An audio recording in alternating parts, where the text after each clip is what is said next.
Hello everyone, স্বাগত জানাচ্ছি আজকের ভিডিওতে। আজকে আমরা এই ম্যাথটি সলভ করব। তো দেখো এখানে দুইটি গাড়ির বর্ণনা দেওয়া আছে। দুইটা গাড়ি 5 এবং 8 মিটার পার সেকেন্ড বেগে যাত্রা শুরু করে এদের ত্বরণের মান দেওয়া আছে। একটির হচ্ছে 7 এবং অপরটির হচ্ছে 4 মিটার পার সেকেন্ড স্কয়ার।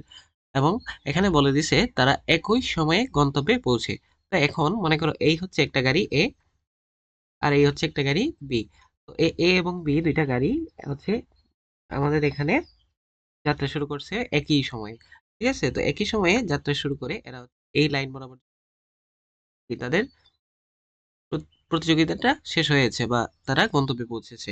তো এই যে জায়গাটা পৌঁছেছে, তো এই ক্ষেত্রে দেখো এদের উভয়েরই হচ্ছে একই দূরত্ব অতিক্রম করেছে।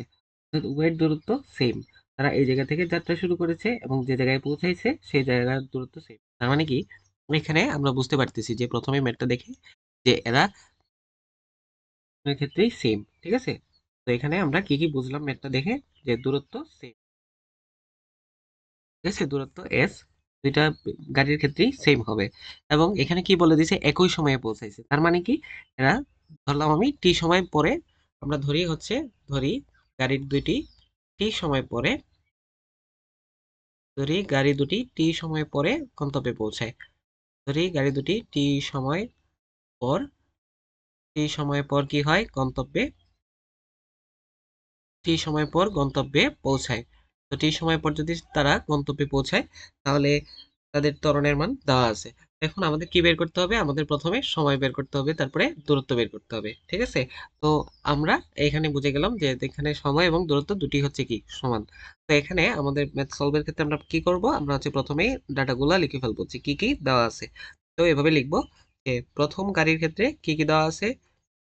প্রথম গাড়ির জন্য, প্রথম গাড়ির ক্ষেত্রে আমাদের কি কি দেওয়া আছে বলতো? আমাদের দেওয়া আছে যে আদিবেগ। আমাদের আদিবেগ কত দেওয়া আছে? আদিবেগ হচ্ছে আমরা u1 হিসেবে লিখবো। আদিবেগ u1 দেওয়া আছে 5 meter per second, 5 meter per second. এবং ত্বরণ দেওয়া আছে কত? সমান্তরণ বলে দিছে। তার মানে কি ত্বরণের যে ভ্যালুটা সেটা সেম থাকবে। ঠিক আছে? মানে ত্বরণ কি 1 সেকেন্ডে যতটুকু বেগ বৃদ্ধি পায়। তো 1 সেকেন্ডে বেগ সবসময় একই হারে বাড়বে, অর্থাৎ 7 করেই বাড়বে প্রথম গাড়ির ক্ষেত্রে। ঠিক আছে? 7 মিটার পার সেকেন্ড স্কয়ার। তাহলে এটাকেও a1 বলে দিই। এখন দ্বিতীয় গাড়ির ক্ষেত্রে, ঠিক আছে? দ্বিতীয় গাড়ির ক্ষেত্রে, তো দ্বিতীয় গাড়ির ক্ষেত্রে কি কি দেওয়া আছে সেটাও লিখি। দ্বিতীয় গাড়ির ক্ষেত্রে আদিবেগ কত দেওয়া আছে? আদিবেগ হচ্ছে u1 এর ভ্যালু u2 হবে, এটা যেহেতু আগেরটা u1 বলছি। এটা হচ্ছে 8 মিটার পার সেকেন্ড। তো দেখো যার বেগ বেশি, যার বেগ কম তার ক্ষেত্রে ত্বরণ বেশি, আর যার হচ্ছে বেগ বেশি তার ক্ষেত্রে হচ্ছে কি ত্বরণ কমায় দিছে। এই কারণে তারা হচ্ছে কি একই সময়ে দুইজন একই গন্তব্যে পৌঁছাইছে, মানে সমান দূরত্ব অতিক্রম করছে একই সময়ে। এর কারণ কি একজনের বেগ বেশি কিন্তু ত্বরণ কম, আবার আরেকজনের ত্বরণ কম কিন্তু বেগ বেশি। ঠিক আছে? তো এই হচ্ছে আমাদের ডাটা। তো এই ডাটা থেকে দেখো আমরা কি বলতে পারি বলতো? টি সময় পর গন্তব্যে পৌঁছায়। ঠিক আছে? টি সময় পর দুইটি গাড়ি দুইটি গন্তব্যে পৌঁছায়, যেটা হচ্ছে এস দূরত্বে। ঠিক আছে? আমরা ধরে নিই গন্তব্য এস দূরত্ব। ঠিক আছে? গন্তব্য আমরা ধরে নিলাম এস মিটার দূরত্বে। ঠিক আছে? তাহলে প্রথম গাড়ির অতিক্রান্ত দূরত্ব যেটা, সেটা কি হবে? S1। আর দ্বিতীয় গাড়ির যে অতিক্রান্ত দূরত্ব সেটা কি হবে? S2। ঠিক আছে? তো আমরা এখানে লিখব প্রথম গাড়ির অতিক্রান্ত দূরত্ব, প্রথম গাড়ির অতিক্রান্ত দূরত্ব সমান দ্বিতীয় গাড়ির অতিক্রান্ত দূরত্ব। প্রথম গাড়ির অতিক্রান্ত যে দূরত্ব সেই দূরত্ব সমান হচ্ছে কি দ্বিতীয় গাড়ির অতিক্রান্ত দূরত্ব। কেন? কারণ হচ্ছে যেহেতু তারা একই দূরত্ব অতিক্রম করছে। ঠিক আছে? দ্বিতীয় গাড়ির অতিক্রান্ত, দ্বিতীয় গাড়ির অতিক্রান্ত দূরত্ব। তো দ্বিতীয় গাড়ির অতিক্রান্ত দূরত্ব, তাহলে এটা হচ্ছে S1 আর এটা হচ্ছে S2। তাহলে S1 এর ভ্যালু কিভাবে বের করব? u1 into T plus half into a1 into t1 square equals to u2 into T plus half a2 into T square. উভয়ের ক্ষেত্রেই টি সেম। যখনই হচ্ছে আমাদের ত্বরণ দেওয়া থাকবে এবং সময় দেওয়া থাকবে টি বা সময় থাকবে, সেক্ষেত্রে হচ্ছে আমরা এই সূত্র দিয়ে বের করতে পারবো।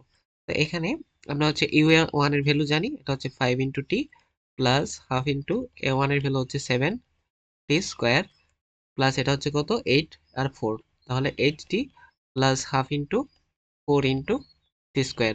তাহলে এই জায়গা থেকে যদি আমরা লিখি তাহলে কি দাঁড়াচ্ছে 5t plus 3.5t square equals to 8t plus 2t square. তাহলে আমরা হচ্ছে ভ্যালুগুলোকে একপাশে যদি নিয়ে আসি তাহলে 3.5t square minus 2t square equals to 8t minus 5t। তাহলে এখানে দাঁড়াচ্ছে 1.5t square equals to 3t। তাহলে এখান থেকে t এর ভ্যালু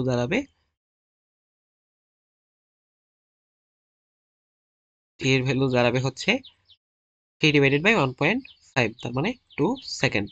তো 2 সেকেন্ড যেহেতু আমাদের সময় মানে 2 সেকেন্ড পর উভয় গাড়ি হচ্ছে একই দূরত্ব অতিক্রম করবে, তাই গন্তব্য বা অতিক্রান্ত দূরত্ব আমরা হচ্ছে যে কোনো গাড়ির সূত্রতেই বসাইলেই আমাদের হচ্ছে। তো আমরা S1 এও বসাতে পারি, S2 তেও বসাতে পারি। আমরা S1 এ বসাতে পারি, S1 equals to S2 equals to, আমরা S1 এর ভ্যালুটা যদি বসাই তাহলে আমরা S1 এর ভ্যালুটাই বসাই, ঠিক আছে। তাহলে S1 এর ভ্যালু কত? S1 এর ভ্যালু হচ্ছে 5t plus half into 7t square. এখানে যদি বসাই তাহলে 5 into 2 plus half into 7 into 2 square. তাহলে কি দাঁড়াচ্ছে 10 প্লাস এটাকে কাটলে একটা থাকলো 10 প্লাস 14, তার মানে 24 মিটার। এটা হচ্ছে আমাদের আনসার। ভিডিওটি ভালো লাগলে ডোন্ট ফরগেট টু সাবস্ক্রাইব।